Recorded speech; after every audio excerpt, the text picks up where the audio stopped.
నియోజకవర్గం చాట్రాయి మండలం చీపురుగూడెం గ్రామంలోని నియోజకవర్గ తెలుగుదేశం జనసేన బీజేపీ పార్టీల ఉమ్మడి అభ్యర్థి కోలుసు పార్థసారథి ఆధ్వర్యంలో ఇంటింటికి సూపర్ 6 పథకాల పేరుతో ఆత్మీయ సమావేశం ఏర్పాటు చేశారు। ఈ కార్యక్రమంలోని చీపురుగూడెం గ్రామస్తులు, యువత, తెలుగు మహిళలు సారథికి పూలమాలలతో ఘన స్వాగతం పలికారు।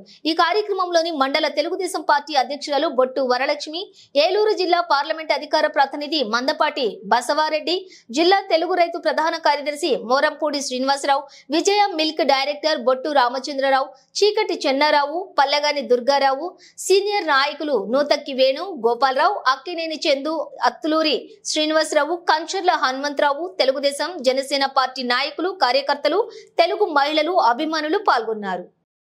మన బొట్టు వరలక్ష్మి గారికి, అట్లాగే దుర్గారావు గారికి, అట్లాగే ఈ రోజున మన నూజుడు నియోజకవర్గ తెలుగుదేశం జనసేన బీజేపీ బలపరిచిన అభ్యర్థి మన పార్థసారథి గారికి, అట్లాగే బాబుకుమార్ గారికి, వేదిక నిర్వహించిన పెద్దలందరికీ, నూతక్కి వేణు గారికి ముందుగా పేరు పేరున ధన్యవాదాలు తెలియజేసుకుంటూ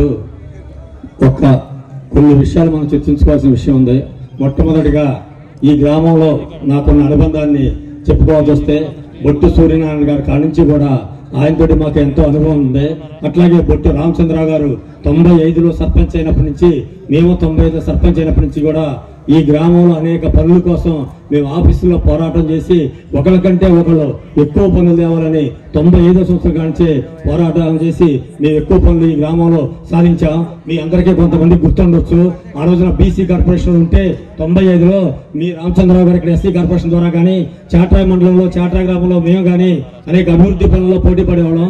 అట్లాగే విజయ చౌదరి గారి గురించి చెప్పుకోవాల్సి వస్తే సౌమ్యుడు, అతను సహృదయుడు, అతని గురించి మొట్టమొదటిగా ఒక మాట చెప్పాల్సి వస్తే ఆ రోజున చింతలపూడి ఎత్తుపోతల పథకం ఫేజ్ 2లో మన చీపురుగూడెంలో ప్రారంభించడానికి ఏ రైతు కూడా ముందుకు రాకపోతే ఆ రోజున డబ్బులు ఇస్తేనే మేము తవ్విస్తామంటే ఆ రోజున బొట్టు విజయ చౌదరి గారు ఆ రోజున ఉమా గారికి ముందుకొచ్చి నేను ఇస్తా, నా డబ్బులు ఇవ్వకపోయినా సరే నా భూమిలో తవ్వండి అని చెప్పేసి ఆ రోజున చింతలపూడి ఎత్తుపోతల పథకం ఈ రోజున 70% పని జరిగిందంటే ఆ రోజున ముందుగా వచ్చిన విజయ చౌదరి గారు డబ్బులు ఇవ్వకపోయినా ప్రారంభించుకోవడానికి విజయ చౌదరి గారికి మనందరం కూడా ఇప్పుడు ఈ రోజు లేరు కాబట్టి జోహార్లు అర్పించుకోవాల్సిన పరిస్థితి అందరికీ ఉందని తెలియజేసుకుంటూ, ముఖ్యంగా మన ఎమ్మెల్యే గారు అంటే మన పెనమలూరు ఎమ్మెల్యే గారు మనకి వచ్చారు కాబట్టి రేపు భవిష్యత్తులో మనకి కాబోయే ఎమ్మెల్యే అనే పదమే మన పార్థసారథికి అచ్చొచ్చిన పదం।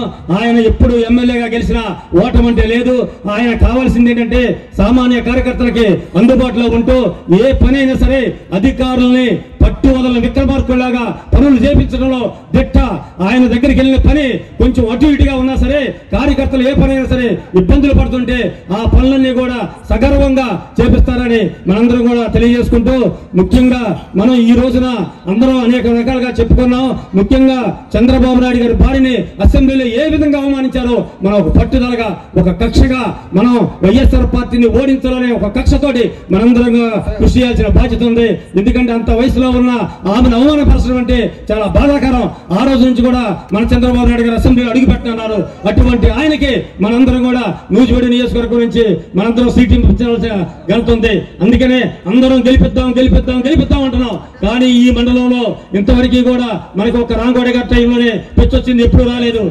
దయచేసి మన పార్థసారథి గారికి తెలియజేసేది ఏంటంటే ఈ బూతులలో ఈ నియోజకవర్గంలో కానీ ఈ మండలంలో కానీ ఏ లిస్టులు ఇచ్చి ఏ బూతులలో గతంలో ఎంత వచ్చింది, అంతకుముందు ఎంత వచ్చింది, ఏ గ్రామంలో ఆ విధమైన అక్కడ వర్గాలు ఏ విధంగా ఉన్నాయి, ఏ వర్గాల్లో ఉన్నా మనకి మైనస్ వస్తుందని చెప్పేసి బూతుల వారీగా విభజించుకొని ఆ బూతుల్ని వ్యక్తులకి అప్పచెప్పేసి ఆ గ్రామంలో మనకు మనం గొప్పలు చెప్పుకోవడమే కాకుండా ఆ గ్రామంలో బూతుల్లో తీసుకొచ్చి ఈ చాట్రాయి మండలంలో మెజార్టీ తీసుకొచ్చి సారథి గారిని గెలిపించడం కోసం మనందరం కూడా కృషి చేయాలని తెలియజేసుకుంటూ తీసుకెళ్లాల్సిన అవసరం ఉంది। బీసీలకి 50 సంవత్సరాలు నిండిన వాళ్ళకి 4000 రూపాయలు పెన్షన్ ఇస్తానని చెప్పి బీసీ డిక్లరేషన్ లో పెట్టడం జరిగింది। అదేవిధంగా చంద్రన్న బీమా అనేది రద్దు చేశాడు ఈ జగన్మోహన్ రెడ్డి గారు। 10 లక్షల రూపాయలు చంద్రన్న బీమాని ఇస్తానన్నారు। అదేవిధంగా 1,00,000 రూపాయలు పెళ్లి కానుక బీసీలకి ఇస్తానన్నారు। జగన్మోహన్ రెడ్డి గారు స్థానిక సంస్థల్లో 34% ఉన్న రిజర్వేషన్ ని 24% తగ్గించి 16,800 మందిని పదవులకు దూరం చేశారు। మళ్ళీ తెలుగుదేశం పార్టీ, జనసేన, బీజేపీ ఉమ్మడి ప్రభుత్వం రాగానే ఆ 24% 34% పెంచుతానని చెప్పి హామీ ఇవ్వడం జరిగింది. దానివల్ల స్థానిక సంస్థల్లో బీసీలకి రిప్రజెంటేషన్ పెరుగుతుంది. మళ్ళీ 16,800 మందికి పదవులు వస్తాయని చెప్పి ఇవి మనం జనంలోకి తీసుకెళ్లాల్సిన అవసరం ఉంది. పార్టీ పరంగా ఇందాక బసవారెడ్డి గారు చెప్పినట్టుగా చింతలపూడి ఫేజ్ 2 ప్రారంభించడానికి ఎవరు భూమి ఇవ్వడానికి ముందు రాకపోతే ఆయన భూమినిచ్చి ఫేజ్ 2 పనులు ప్రారంభించడానికి ఆయన ముందడిగా ఇటీవల ఇవాళ చింతలపూడి పథకం 75% ఇక్కడ వచ్చిందని చెప్పి తెలియజేస్తా ఉన్నా. అంతేకాదు ఇవాళ మీ చీపురుగూడెం గ్రామానికి కూడా ఒక పెద్ద క్రెడిట్ ఉంది.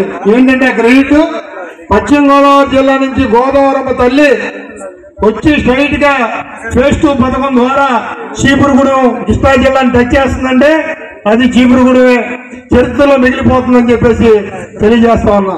ఇవాళ చీపురుగూడెం చింతలపూడి ఎత్తిపోత పథకం ఇక్కడ నుంచి కృష్ణా జిల్లా ఉమ్మడి కృష్ణా జిల్లా గన్నవరం మైలవరం నూజివీడు నియోజకవర్గాలకి మీరు అందించబోతుంది.